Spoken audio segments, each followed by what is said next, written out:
दोस्तों एक बार फिर आप सभी का यूपीएससी प्रीलिम्स टेस्ट सीरीज 2023 में स्वागत है। आज है मॉडर्न हिस्ट्री का टेस्ट नंबर 7। और टेस्ट नंबर 7 के में हम जो कवर कर रहे हैं विश्व की घटनाएं और राष्ट्रवादी प्रतिक्रिया गांधी का उदय, ये टेस्ट नंबर 2 में कवर कर रहे हैं। यहाँ तक इसके आगे का जो होगा वो टेस्ट नंबर 3 में होगा और उसमें 100 क्वेश्चन होंगे, यानी एक टेस्ट का 5 वीडियो हम लोग कवर कर रहे हैं। ठीक है, इसके साथ एक इन्फॉर्मेशन और दे दें, इन सब की आपको पीडीएफ जो है हमारे टेलीग्राम चैनल पर मिल जाएगी। जैसे कि आपको पहले से ही पता होगा, ये हमारा टेलीग्राम चैनल है, आप यहाँ से स्कैन कर सकते हैं या फिर स्टडी ऑन आईएएस नाम से सर्च कर सकते हैं।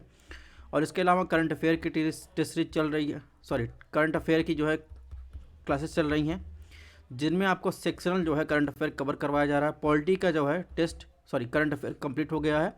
एनवायरनमेंट इकोलॉजी का 3 टेस्ट यानी 3 वीडियो हो गया है, जिनमें सेक्शनल है। इसके बाद नेक्स्ट जो चौथा वीडियो है इन्वायरमेंट इकोलॉजी का करंट अफेयर का, वो बायोडाइवर्सिटी से रिलेटेड है।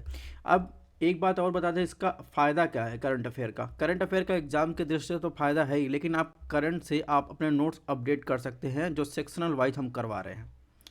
ठीक है, और अगर आपको टेस्ट क्लासेस पसंद आ रही हो, चैनल को लाइक कीजिए, सब्सक्राइब कीजिए, शेयर कीजिए, नोटिफिकेशन बेल आप ज़रूर ऑन कीजिएगा ताकि नोटिफिकेशन सबसे पहले पहुंच सके। कुछ दिन बाद ही हम 100 क्वेश्चन का कंप्लीट टेस्ट शुरू कर रहे हैं, जिसमें आपको सेक्शनल के साथ जो है एक कंप्लीट टेस्ट मिलेगा सेक्शनल ख़त्म होने के बाद। ठीक है, चलिए आज के टेस्ट की शुरुआत करते हैं। क्वेश्चन नंबर 21 देखते हैं। 20 तक क्वेश्चन सॉल्व कर चुके हैं। 21 में पूछा है, भारतीयों की चिंताओं पर ध्यान दिए बिना रॉलेट एक्ट पारित होने पर उन्होंने इंपीरियल विधान परिषद से इस्तीफा दे दिया। उन्हें रविन्द्रनाथ टैगोर द्वारा महामना की उपाधि से सम्मानित किया गया था। वो हैं, यानी ये कथन जो है, तो ये इन चारों में से किसके लिए है? तो जैसा कि आपको पता होगा, ये कथन जो है मदन मोहन मालवीय के लिए है। तो उन्होंने इसके संबंध में विधान परिषद से इस्तीफा दे दिया था। और रविन्द्रनाथ टैगोर ने उन्होंने महामना का मतलब क्या होता है दोस्तों? महामना का मतलब होता है एक चमकदार दिमाग और उदार हृदय। ठीक है, तो इस प्रकार जो है इसका संबंध मदन मोहन मालवीय से है। और मदन मोहन मालवीय के बारे में अगर कुछ और जानकारी आपको बताएं तो बनारस हिंदू विश्वविद्यालय के संस्थापक और इसके कुलपति 1915 में के रूप में कार्य किया। भारतीय राष्ट्रीय कांग्रेस के 3 बार अध्यक्ष और अखिल भारतीय हिंदू महासभा के संस्थापक, जो 1915 में स्थापित हुआ था। ठीक है, और वामपंथी कांग्रेस और सांप्रदायिक पुरस्कार के विरोध में कांग्रेस राष्ट्रवादी पार्टी की स्थापना 1934 में गठन किया गया था। तो इस प्रकार जो है कुछ उनके योगदान है। इसके साथ ही सवर्ण हिंदुओं की ओर से ऐतिहासिक पूना पैक्ट, जो BR अम्बेडकर के साथ पर हस्ताक्षर किया गया था 1932 में, इसमें भी इन्होंने महत्वपूर्ण भूमिका निभाई थी। तो इस प्रकार इसमें ऑप्शन 1 सही है। अब बात करते हैं क्वेश्चन नंबर 22 की। इसमें पूछा है, भारत में क्रांतिकारी सक्रियता के संदर्भ में निम्नलिखित कथनों पर विचार कीजिए, कौन सा कथन सही है? ऑप्शन 1, यह सामूहिक गतिविधि पर आधारित एक हिंसक आंदोलन था। ऑप्शन 2, यह बंगाल के विभाजन के निरसन के साथ पूरी तरह से समाप्त हो गया। ऑप्शन 3, बाद के चरणों में इसने छापा मार विद्रोह का रूप ले लिया। तो आपको बताना भारत में क्रांतिकारी सक्रियता के संदर्भ में निम्नलिखित में कौन सा कथन सही है? तो अगर बात करें ऑप्शन 1 की, तो नरमपंथियों का तरीका मतलब जो था वो उग्रवादियों उससे असंतुष्ट थे। तो उन नरमपंथियों के तरीकों से असंतोष के कारण उग्रवादी राष्ट्रवाद का विकास हुआ और इसका एक उत्पाद क्रांतिकारी आतंकवाद का उदय हुआ। 1905 में स्वदेशी आंदोलन का पतन हो गया। ठीक है, और 1922 में जो है असहयोग आंदोलन की अचानक वापसी के बाद उत्तेजित युवाओं ने अपनी दबी हुई ऊर्जा को बाहर निकालने का एक नया तरीका तलाश की। ठीक है, वो जो है रूसी निहिलिस्टों और आयरिश राष्ट्रवादियों के विचारों से प्रेरित होकर उन्होंने अलोकप्रिय अधिकारियों की हत्या के रूप में व्यक्तिगत वीरतापूर्ण कार्य की पद्धति को अपनाया। ठीक है, तो यह जो था एक सामूहिक गतिविधि पर आधारित एक हिंसक आंदोलन था, ये बात गलत है। ठीक है, ये उनकी विचारधारा व्यक्तिगत वीरतापूर्ण गतिविधि पर आधारित थी। ठीक है, तो इस प्रकार ऑप्शन 1 गलत हो जाएगा। तो ऑप्शन 1 गलत है, जहां 1 हो उसको एलिमिनेट कर दीजिए, बचा B और C। ऑप्शन 2 की बात करें तो 2 जो है दो भी गलत है, यानी बंगाल के विभाजन के निरसन के बाद कम नहीं हुआ। जैसा कि 1912 में जो है आपको पता होगा कि 1912 में रास बिहारी बोस और सचिन सान्याल द्वारा दिल्ली में लॉर्ड हार्डिंग की गाड़ी पर बम हमले से स्पष्ट होता है। ठीक है, तो ये बंगाल विभाजन के बाद कम नहीं हुआ, ये बात, इसीलिए ऑप्शन दो भी गलत है, यानी ऑप्शन दो जहां उसको एलिमिनेट कर दीजिए। ऑप्शन दो इसमें एलिमिनेट हो गया, ऑप्शन दो इसमें बढ़ जाए, कौन सा? ऑप्शन डी इसमें सही है। ठीक है, क्वेश्चन नंबर 23 की बात करें। निम्नलिखित कथनों पर विचार करें। उपरोक्त आपको बताना है क्रांतिकारी आतंकवाद के संबंध में उपरोक्त में से कौन सा कथन सही है। ऑप्शन एक, स्वदेशी कार्यक्रम की शुरुआत से पहले बंगाल में प्रथम क्रांतिकारी समूह शुरू हो गया था। ऑप्शन दो, मिदनापुर और कलकत्ता क्रांतिकारी गतिविधियों का प्रथम केंद्र था। ऑप्शन तीन, प्रेमचंद्र कानूनगो विदेशी सैन्य प्रशिक्षण से लैस एक महत्वपूर्ण व्यक्तित्व थे। आपको बताना है क्रांतिकारी आतंकवाद के संबंध में इन तीनों कथनों में से कौन सा कथन सही है। अगर बात करें ऑप्शन एक की, तो ऑप्शन एक जो है सही, यानी 1905 में स्वदेशी आंदोलन की औपचारिक शुरुआत से पहले ही 1902 में बंगाल में पहले क्रांतिकारी जो समूह का गठन हुआ, यह मिदनापुर और कलकत्ता से शुरू हुआ। इस प्रकार ऑप्शन एक जो है सही है। ऑप्शन दो की बात करें, ऑप्शन दो भी सही है। ठीक है, तो जैसे 1902 में ही जो है ये मिदनापुर कलकत्ता जो प्रथम क्रांतिकारी जो है आंदोलन का केंद्र था। ठीक है, जिसमें ज्ञानेंद्र नाथ बसु के तहत जो है एक क्रांतिकारी जो है समूह का गठन किया गया। ऑप्शन तीन की बात करें तो ऑप्शन तीन भी सही है, यानी हेमचंद कानूनगो जो थे विदेशी सैन्य प्रशिक्षण से लैस एक महत्वपूर्ण व्यक्तित्व थे। पहली पीढ़ी के क्रांतिकारियों में एक बहुत प्रमुख व्यक्तित्व थे। वे पेरिस में एक रूसी सैन्य और राजनीतिक प्रशिक्षण प्राप्त करने के लिए विदेश गए थे। उनकी वापसी के बाद कलकत्ता के मानिक टोला में एक धार्मिक स्कूल और बम फैक्ट्री की स्थापना की गई थी। तो इस प्रकार देखेंगे, इसमें पूछा है उपरोक्त में क्या सही है, यानी देखिए जब तीनों सही है तो इस प्रकार ऑप्शन बी सही होगा। क्वेश्चन नंबर 24 में देखिए क्या पूछा है दोस्तों। तो निम्नलिखित कथनों पर विचार करना है, तो विचार करने में हम लोग माहिर हैं।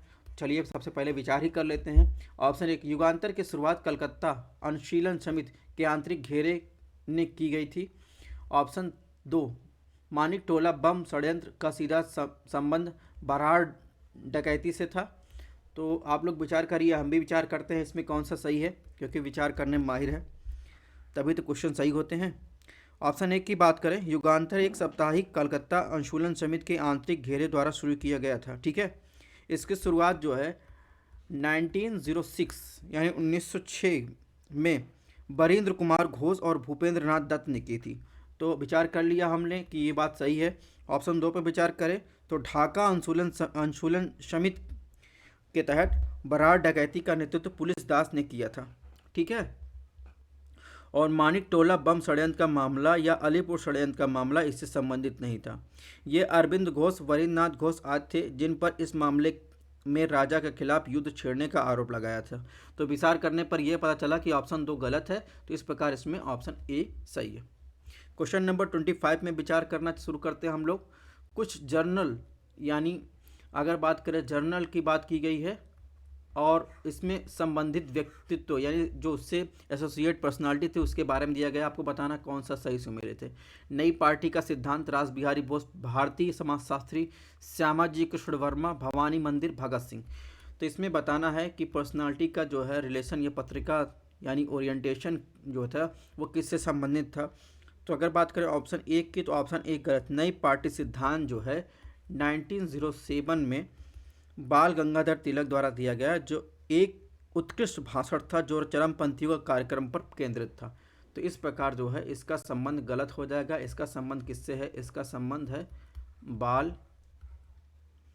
गंगाधर तिलक से। ऑप्शन दो की बात करें तो भारतीय समाजशास्त्री श्यामा कृष्ण वर्मा द्वारा शुरू की गई एक पत्रिका थी। 1905 में लंदन से इंडिया हाउस भी प्रारंभ किया गया था। तो ये सही है, यानी ऑप्शन एक जहाँ एलिमिनेट कर दीजिए, ऑप्शन दो जहाँ वो सही होगा। ऑप्शन देखिए डी में दो नहीं, ये भी गलत हो जाएगा। ऑप्शन तीन की बात करें, भवानी मंदिर 1905 में अरविंदो घोष द्वारा शुरू की गई एक पुस्तिका थी। इसका उद्देश्य दुनिया के आर्य बनाना और सभी को एक धार्मिक भावना में एकजुट करना था, और इसका उद्देश्य किसानों और जमींदारों के बीच सौहार्दपूर्ण संबंधों को बढ़ाना भी था। तो इस प्रकार भवानी मंदिर भगत सिंह संबंधित नहीं है, बल्कि किससे संबंधित थे? अरबिंदो घोष से। तो ये ऑप्शन 3 गलत हो जाएगा, यानी इसमें ऑप्शन सी भी गलत, ये ऑप्शन बी जो है सही। क्वेश्चन नंबर 26 में क्या पूछा है? 26 में पूछा है भारत में क्रांतिकारी सक्रियता के संदर्भ निम्नलिखित कथनों पर विचार कीजिए, कौन सा ऑप्शन जो है गलत है? ऑप्शन ए ज्ञानेंद्र नाथ बसु कलकत्ता में अनुशीलन समिति के संस्थापक थे। ऑप्शन 2 अंजुमन ए मोहिबन ए वतन हिंदू और मुस्लिम दोनों नामों की विशेषता भगत सिंह द्वारा एकीकृत की गई थी। ऑप्शन 3 आर्य समाजवादियों ने कॉलेज पार्टी समूह के ने बंगाल में एक उग्र चेतना का उदय किया। तो आपको बताना है भारत में क्रांतिकारी सक्रियता के संदर्भ निम्नलिखित कथनों में कौन सा कथन गलत है? तो अगर इसमें बात करें गलत कथन की, तो कलकत्ता में अंशुलन समिति की स्थापना प्रमथ मित्र, जतीन्द्र नाथ बनर्जी, बरीन्द्र कुमार घोष ने की थी। ज्ञानेंद्र नाथ बसु की बात करें तो 1902 में ये मिदनापुर में क्रांतिकारी समूह के संस्थापक थे। इस प्रकार ऑप्शन एक गलत, ऑप्शन एक गलत। तो जहाँ जहाँ ऑप्शन एक होगा वो ऑप्शन सही होगा, यानी देखिए ना तो बी में ऑप्शन एक है ना तो सी में ऑप्शन एक, यानी ए और डी में दोनों में से एक सही हो सकता है। बहरहाल ऑप्शन 2 की बात करें, ऑप्शन 2 भी गलत है। अंजुमन ए मोहिबन वतन का समूह गठन लाहौर में भगत सिंह के चाचा अजीत सिंह ने किया था। इसकी भारत माता के रूप में अपनी पत्रिका थी और इसमें फूट डालो और राज करो की ब्रिटिश नीति को चुनौती देने के लिए हिंदू और मुस्लिम दोनों का नाम शामिल था। ठीक है, तो इस प्रकार ये गलत हो जाएगा, यानी ऑप्शन 2 जहाँ होगा वो सही होगा। तो ऑप्शन 2 जो देखिए ऑप्शन ए में सिर्फ 2 है, तो इस प्रकार ऑप्शन ए इसमें सही हो जाएगा। ऑप्शन 3 की बात करें तो ऑप्शन 3 जो है सही है। ठीक है, सही है, इसमें गलत पूछा है, तो इस प्रकार ऑप्शन ए जो है इसके हिसाब से सही होगा। क्वेश्चन नंबर 27 में देखिए कौन सा ऑप्शन सही है चारों कथनों में। भारत के बाहर क्रांतिकारी गतिविधि के संदर्भ निम्नलिखित कथनों पर विचार करें।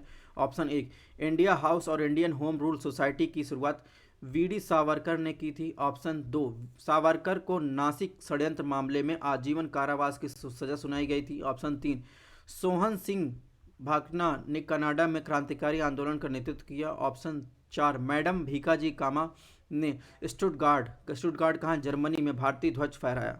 ठीक है, तो इसमें बताना है कौन सा ऑप्शन सही है। अगर ऑप्शन ए की बात करें तो इंडिया हाउस और भारतीय समाजशास्त्री पत्रिका की शुरुआत श्यामा जी कृष्ण वर्मा ने 1905 में जो है लंदन में की थी। इसके पहले भी हम इस पर चर्चा कर चुके हैं। उन्होंने एक भारतीय होम रूल सोसाइटी की भी स्थापना की थी। 1907 में नासिक के वीडी सावरकर ने भारतीय सदन का नियंत्रण अपने हाथ में ले लिया था। तो कुल मिलाकर ऑप्शन एक गलत है, तो ऑप्शन एक जहां हो उसको एलिमिनेट कर दीजिए, बचा बी और सी। ऑप्शन 2 की बात करें, इस समूह के मदन लाल ढींगरा ने 1909 में जो है एक नौकरशाह करजन विली की हत्या को अंजाम दिया और नासिक साजिश मामले में वीडी सावरकर को जीवन के लिए प्रत्यर्पण और परिवहन ने लंदन को भविष्य के प्रचार के लिए अनुपयुक्त बना दी। इसलिए विदेशों में क्रांतिकारी गतिविधियों को यूरोप के अन्य केंद्रों में स्थानांतरित कर दिया गया। तो इस प्रकार ऑप्शन 2 सही है। ठीक है, तो ऑप्शन 2 जिसमें है यानी बी और सी में है। अब उसके लिए हमको 3 देखना पड़ेगा, 3 अगर 3 से डिसाइड होगा इसमें कौन सा आंसर सही है। तो ऑप्शन 3 की बात करें, सोहन सिंह भाकना ने 1913 में सैन फ्रांसिस्को में गदर आंदोलन प्रारंभ किया था, ना कि कनाडा में। ठीक है, तो सैन फ्रांसिस्को संबंध था, इस प्रकार ऑप्शन 3 जो है गलत हो जाएगा। तो ऑप्शन 3 अगर ये एलिमिनेट हो गया, बचा कौन सा? ऑप्शन बी जो है सही है। ठीक है, क्वेश्चन नंबर 28 की बात करें, 28 में क्या पूछा है? निम्नलिखित कथनों पर विचार करें, कौन सा कथन जो है सही है। ऑप्शन ए गदर क्रांति का दमन भारत रक्षा अधिनियम 1915 के प्रावधानों के अनुसार किया गया था। ऑप्शन 2 फूट डालो और राज करो नीति में सहायता के लिए अंग्रेजों द्वारा कट्टरपंथी इस्लामवादियों के खिलाफ कोई कार्रवाई नहीं की गई थी। बता रहा है कौन सा ऑप्शन सही है। तो अगर ऑप्शन 1 की बात करें तो ब्रिटिश सरकार द्वारा मुख्य रूप से गदर आंदोलन की गतिविधि को दबाने के लिए भारत रक्षा अधिनियम 1915 से लेकर की गई थी, ये बात तो सही है। ठीक है, ऑप्शन 2 की बात करें तो न केवल बंगाल के क्रांतिकारियों और पंजाब के गदरियों को दबा दिया गया था, सरकार ने कई वर्षों तक कट्टरपंथियों इस्लामवादियों जैसे हजरत मोहनी मौलाना आज़ाद अली बंधुओं को भी इस नज़रबंद किया था। यानी कोई कार्रवाई नहीं की गई थी, ये बात गलत है, यानी सब पर कार्रवाई की गई थी। तो इस प्रकार इसमें ऑप्शन ए जो सही है। क्वेश्चन नंबर 29 में क्या पूछा है खिलाफत आंदोलन के संदर्भ में विचार करना है। कौन सा ऑप्शन सही है, तो विचार करने में माहिर है, चलिए विचार कर लेते हैं। ऑप्शन ए की बात करें, आंदोलन का मूल आधार तुर्की के भविष्य की अनिश्चितता थी, जो प्रथम विश्व युद्ध की पराजित शक्ति थी। ऑप्शन दो, मोहम्मद अली जिन्ना अखिल भारतीय खिलाफत समिति के अध्यक्ष चुने गए थे। तो आपको बताना है इसमें कौन सा ऑप्शन सही है। ऑप्शन ए की बात करें तो ऑप्शन ए गलत है, यानी आंदोलन का मूल आधार खलीफा, पूरे मुस्लिम विश्व के धार्मिक प्रमुख जो तुर्की का सुल्तान हुआ करता था, उसकी भविष्य के अनिश्चितता थी, जिसे प्रथम विश्व युद्ध के समाप्ति के बाद हटा दिया गया। ठीक है, और भारतीय मुसलमानों ने मांग की खलीफा की स्थिति तुरंत बहाल की जानी चाहिए और पवित्र स्थानों पर उसका नियंत्रण बरकरार रखना चाहिए। तो इस प्रकार जो है इसमें ऑप्शन ये ऑप्शन एक गलत है, यानी तुर्की के भविष्य की निश्चितता नहीं थी, बल्कि खलीफा के बारे में बात की जा रही है।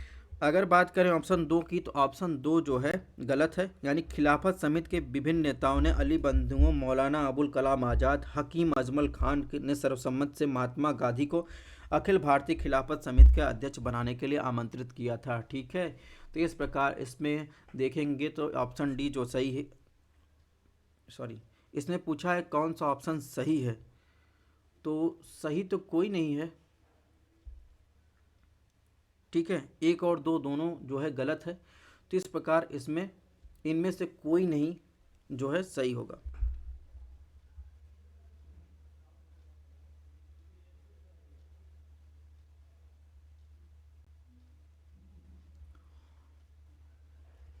ठीक है,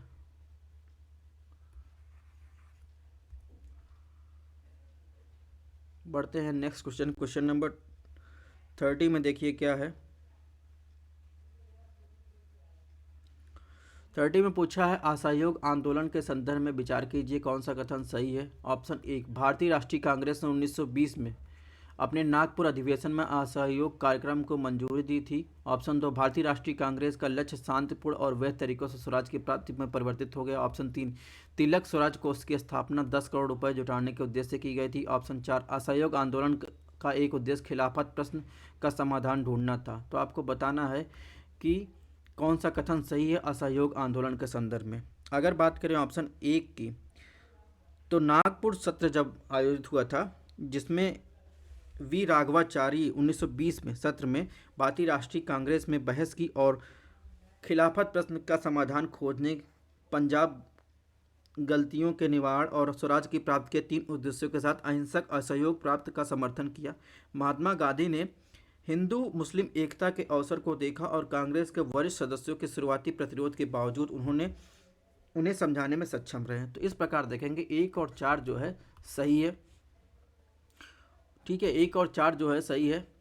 ऑप्शन 2 की बात करें तो कांग्रेस पंथ में एक महत्वपूर्ण परिवर्तन किया गया था। अब जो संवैधानिक संसाधनों के माध्यम से सुशासन की प्राप्ति को अपने लक्ष्य के रूप में रखने के बजाय कांग्रेस शांतिपूर्ण और वैध साधनों के माध्यम से स्वराज की प्राप्ति का लक्ष्य जो है प्राप्त करने का फैसला किया। तो इस प्रकार ऑप्शन 2 भी सही है। ऑप्शन 3 की बात करें तो ऑप्शन 3 जो है गलत है, यानी असहयोग आंदोलन के दौरान होने वाले खर्च के लिए 1 करोड़ रुपए जुटाने के उद्देश्य से तिलक स्वराज फंड की स्थापना की गई थी।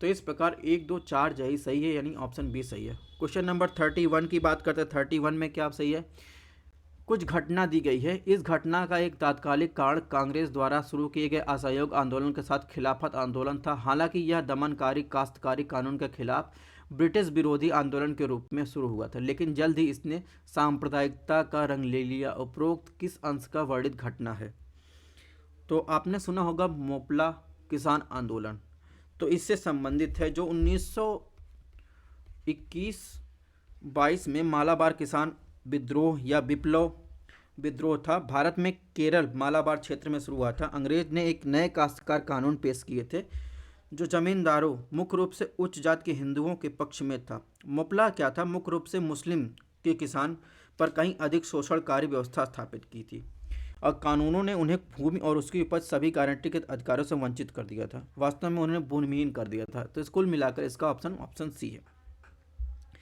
क्वेश्चन नंबर 32 देखते हैं, इसमें क्या पूछा है। भारतीय तट समिति का गठन किस उद्देश्य से किया गया था, तो ये बहुत फेमस है, तो आपको पता ही होगा। तो कानूनी चुनौतियों के साथ जापानी जहाज जब कोमागाटामारू के यात्रियों की सहायता करना चाहता था, उसके संबंध में जो है भारतीय तट समिति का गठन किया गया था। अब ऑप्शन बी इसमें सही है, थोड़ा सा इसके बारे में बात कर लेते हैं। तो कोमागाटा मारू एक जहाज़ का नाम था जो सिंगापुर से वैंकूवर वैंकूवर मतलब कनाडा तक 370 यात्रियों, मुख्य रूप से सिख, पंजाबी, मुस्लिम प्रवासियों को ले जा रहा था। यात्रियों के अधिकारियों के लिए लड़ने के लिए भारतीय तट समिति का गठन किया गया। आखिरकार कनाडा के अधिकारियों ने 2 महीने के निजीकरण और अनिश्चितता के बाद यात्रियों को वापस कर दिया गया। इसने गदर पार्टी के सदस्यों सहित कई क्रांतिकारियों को क्रोधित कर दिया, जिन्होंने भारतीय क्रांतिकारियों की समन्वित हमलों को शुरू करने के लिए एक नारा दिया था। ठीक है, तो इस प्रकार ऑप्शन 20 का सही सुमेलित है। क्वेश्चन नंबर 33 की बात करें तो आधुनिक इतिहास के संदर्भ में निम्नलिखित घटनाओं पर विचार करना है। संगठन दिया गया है, संस्थापक दिया गया है। युगांतर विनायक के संस्थापक सॉरी युगांतर विनायक के संस्थापक सावरकर, इंडिया हाउस के संस्थापक श्यामा जी कृष्ण वर्मा, अनुशीलन समिति के संस्थापक प्रमथनाथ मित्र। तो आपको बताना सही सुमेलित क्या है। इसमें बात करेंगे अगर ऑप्शन एक की, तो युगांतर अनुशीलन समिति जो है थे वो प्रमथनाथ मित्र और बंगाल द्वारा स्थापित की एक शाखा थी। ठीक है, तो इस प्रकार ऑप्शन एक जो है सुमेलित नहीं है।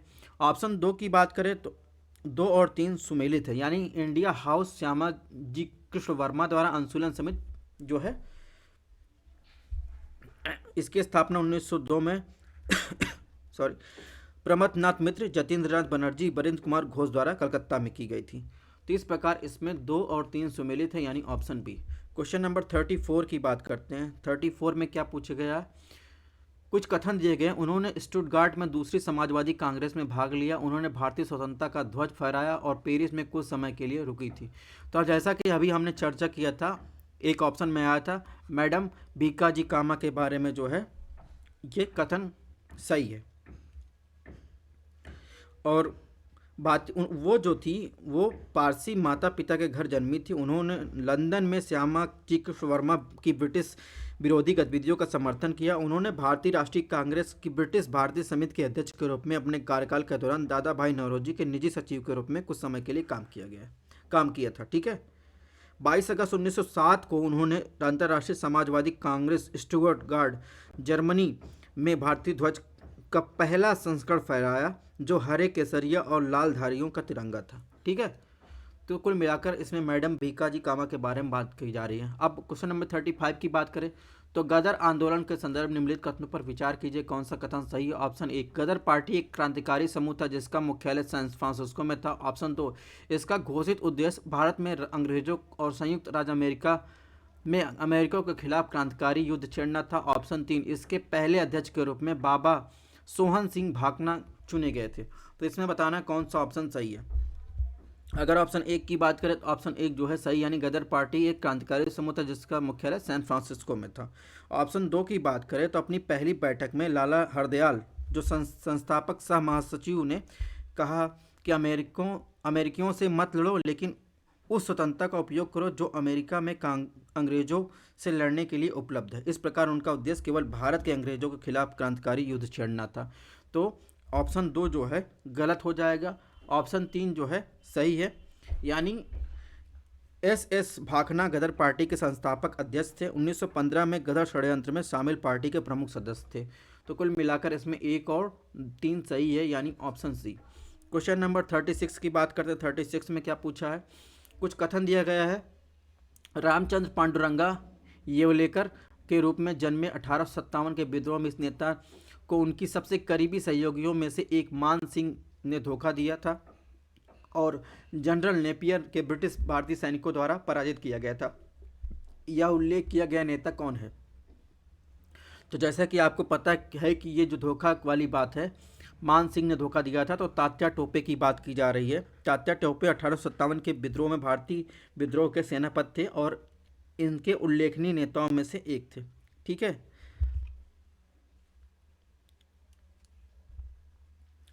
तो इस प्रकार इसमें ऑप्शन बी सही है। क्वेश्चन नंबर 37 की बात कर लेते हैं। इसमें क्या पूछा है, भारत सरकार अधिनियम 1858 के संदर्भ पर विचार कीजिए। ऑप्शन एक, इस अधिनियम ने निदेशक मंडल और नियंत्रण बोर्ड को समाप्त कर दिया जो ईस्ट इंडिया कंपनी के प्रशासनिक मामलों के लिए जिम्मेदार हुआ करता था। ऑप्शन दो, इस अधिनियम ने राज्य के सचिव की को कई शक्तियां हस्तांतरित की जो गवर्नर इन जनरल काउंसिल के सदस्य थे। ऑप्शन तीन, ईस्ट इंडिया कंपनी की सभी संपत्ति और संपत्ति ब्रिटिश सत्ता को हस्तांतरित कर दी गई थी। कौन सा कथन सही है? तो इसमें देखेंगे ऑप्शन एक और सही है। ठीक है, यानी इस अधिनियम निदेशक मंडल नियंत्रण बोर्ड को समाप्त कर दिया, ईस्ट इंडिया कंपनी के प्रशासन के मामले में जिम्मेदार हुआ करता था। तो इस प्रकार ऑप्शन एक सही है, ऑप्शन दो जो है गलत है। यानी जो इसमें इस अधिनियम में राज्य सचिव के कई शक्तियां हस्तांतरित जो गवर्नर जनरल के सदस्य थे, तो ये बात गलत है। ठीक है, उनकी शक्तियों को भारत और भारत परिषद के राज्य के प्रमुख सचिव को हस्तांतरित कर दिया गया था जो ब्रिटिश शासन के नाम पर भारत का शासन करते थे। ठीक है, और राज्य का सचिव ब्रिटिश कैबिनेट का सदस्य और संसद के प्रति जिम्मेदार होता था। ऑप्शन तीन की बात करें, ऑप्शन तीन सही है, यानी ईस्ट इंडिया कंपनी की सभी संपत्ति और संपत्ति ब्रिटिश सत्ता को हस्तांतरित कर दी गई। इस प्रकार इसमें ऑप्शन सी सही होगा, ऑप्शन एक और तीन। क्वेश्चन नंबर 38 की बात करें, 38 में क्या पूछा है? निम्नलिखित में से किस पूर्व कांग्रेस संगठन ने 1875 में ब्रिटिश संसद में भारत के लिए सीधे प्रतिनिधित्व की मांग के लिए हाउस ऑफ कॉमन्स में एक प्रसिद्ध याचिका दायर की थी? तो इसमें देखेंगे, इसमें जो है सार्वजनिक सभा जो थी उसने जो है ये याचिका दायर की थी। यानी 1875 की बात करें, 1875 में पूना में सार्वजनिक सभा ने संसद में भारत के प्रत्यक्ष प्रतिनिधित्व की मांग करते हुए 21,713 व्यक्तियों द्वारा हस्तांतरित इस याचिका हाउस ऑफ कॉमन्स को प्रस्तुत की थी। यह सभा ने लाइसेंस कर एल्बर्ट विधेयक और स्थानीय स्वशासन सरकार के पक्ष में कई विषयों पर भी आंदोलन किया था। लॉर्ड रिपन ने वायसराय पद पर बने रहने हेतु याचिका दायर करने वाली पहली सभा थी। ठीक है, इस प्रकार इसका संबंध ऑप्शन सी से। क्वेश्चन नंबर 39 की बात करें, इसमें क्या पूछा है? निम्नलिखित सामाजिक धार्मिक राजनीतिक संगठनों पर विचार करना है। 19वीं सदी के सामाजिक धार्मिक सुधारक राधाकांत दबे उपरोक्त में से किस संगठन से सीधे जुड़े हुए थे? इसकी चर्चा कई बार हम लोग कर चुके हैं। तो इसका संबंध जो है अगर देखेंगे तो धर्म सभा और इसके अलावा जो है ये ब्रिटिश भारतीय समिति, इन दोनों से राधाकांत दबे जुड़े हुए थे। ठीक है, राधाकांत दबे ने 1930 में जो है धर्म सभा की स्थापना की थी और ये ब्रह्म समाज द्वारा समर्थित सुधारों के विरोध में जो राजा राम मोहन राय की सभा थी उसके विरोध में स्थापित की गई थी। और इसके अलावा ब्रिटिश भारतीय समिति की बात करें तो ब्रिटिश इंडियन एसोसिएशन की स्थापना 1851 में जो है तत्कालीन संगठनों द लैंड होल्डर्स सोसाइटी और the Bengal British India society को मिलाकर की गई थी। राधाकांत दबे एसोसिएशन के संस्थापक अध्यक्ष थे। वे इस पद पर 1867 तक अपनी मृत्यु तक बने रहे। ठीक है, क्वेश्चन नंबर 40 की बात करते हैं। 40 में क्या पूछा है? इसमें पूछा है भारतीय राष्ट्रीय कांग्रेस के गठन से पहले राजनीतिक संघों के संदर्भ में निम्नलिखित कथनों पर विचार कीजिए। कौन सा कथन सही है? ऑप्शन एक, इन राजनीतिक संघों की मांगें और याचिकाएं केवल प्रशासनिक सुधारों के इर्द गिर्द केंद्रित थी। ऑप्शन दो, इनमें से अधिकांश संघों ने धनी अभिजात वर्ग का वर्चस्व था और वे क्षेत्रीय स्थानीय चरित्र के बने रहे। ऑप्शन तीन, सभी संगठनों की एक विशिष्ट विशेषता थी जनता से जोड़ने का प्रयास में कमी। तो यानी इसमें बताना है भारतीय राष्ट्रीय कांग्रेस का जब गठन हुआ उसके पहले जो राजनीतिक संघ थे उनके संदर्भ में बताना है इसमें कौन सा कथन सही है। अगर बात करें ऑप्शन एक की तो ऑप्शन एक गलत है। यानी कांग्रेस पूर्व राजनीतिक संस्थाओं ने ब्रिटिश संसद की लंबी याचिकाओं के माध्यम से प्रशासनिक सुधारों की मांग की। उदाहरण के लिए प्रशासन के साथ भारतीयों का जुड़ाव, शिक्षा सुधार, उदाहरण के लिए अगर बात करें तो स्थानीय भाषाओं को प्रोत्साहित करना, सामाजिक धार्मिक सुधार की बात की तो उसमें उदाहरण के लिए बात करें विधवा जो है आदिवासियों द्वारा पुनर्विवाह और मानव बल पर प्रतिबंध। तो इस प्रकार ऑप्शन एक गलत हो जाएगा। यानी ऑप्शन एक जहाँ जहाँ हो उसको एलिमिनेट कर दीजिए। ऑप्शन दो की बात करें, ऑप्शन दो सही है, यानी इसने अधिकांश संघों में धनी अभिजात वर्ग का वर्चस्व और क्षेत्रीय स्थानीय चरित्र के बने रहे। ऑप्शन तीन की बात करें, ऑप्शन तीन गलत, यानी ईस्ट इंडिया एसोसिएशन आदि जैसे संगठनों ने जनता से जोड़ने के लिए गंभीर कदम नहीं उठाए, लेकिन अन्य संगठनों जैसे इंडिया एसोसिएशन ने जनता से संपर्क स्थापित करने आकर्षित करने के लिए अपनी वार्षिक सदस्यता केवल 5 रुपये रखी और इसने अंग्रेजों के खिलाफ मजबूत जनमत विकसित करने में दिशा में काम किया। ठीक है, तो ये बात गलत है कि उनकी जो जनता से जुड़ने का प्रयास में कमी, ये बात गलत है। तो इस प्रकार देखेंगे इसमें ऑप्शन 2 जो है सही है। तो दोस्तों इस प्रकार हमारा टेस्ट नंबर 7 पूरा हुआ। इसकी पीडीएफ आपको हमारे टेलीग्राम चैनल पर मिल जाएगी, यहाँ से आप स्कैन कर सकते हैं, STDNIS नंबर सर्च कर सकते हैं। Thanks for watching. अगर आपको टेस्ट थोड़ा सा भी पसंद आ रहा हो तो चैनल को सब्सक्राइब कीजिए, शेयर कीजिए ज़्यादा से ज़्यादा लोग पास, लाइक कीजिए और वीडियो को पूरा देखिए ताकि आपके ही फ़ायदे में है। हम तो अपनी तरफ से मेहनत कर ही रहे हैं। मिलते हैं नेक्स्ट टेस्ट में। और आपको पता ही है कि ये टेस्ट डेली 3 बजे होता है, ये ध्यान रखिएगा।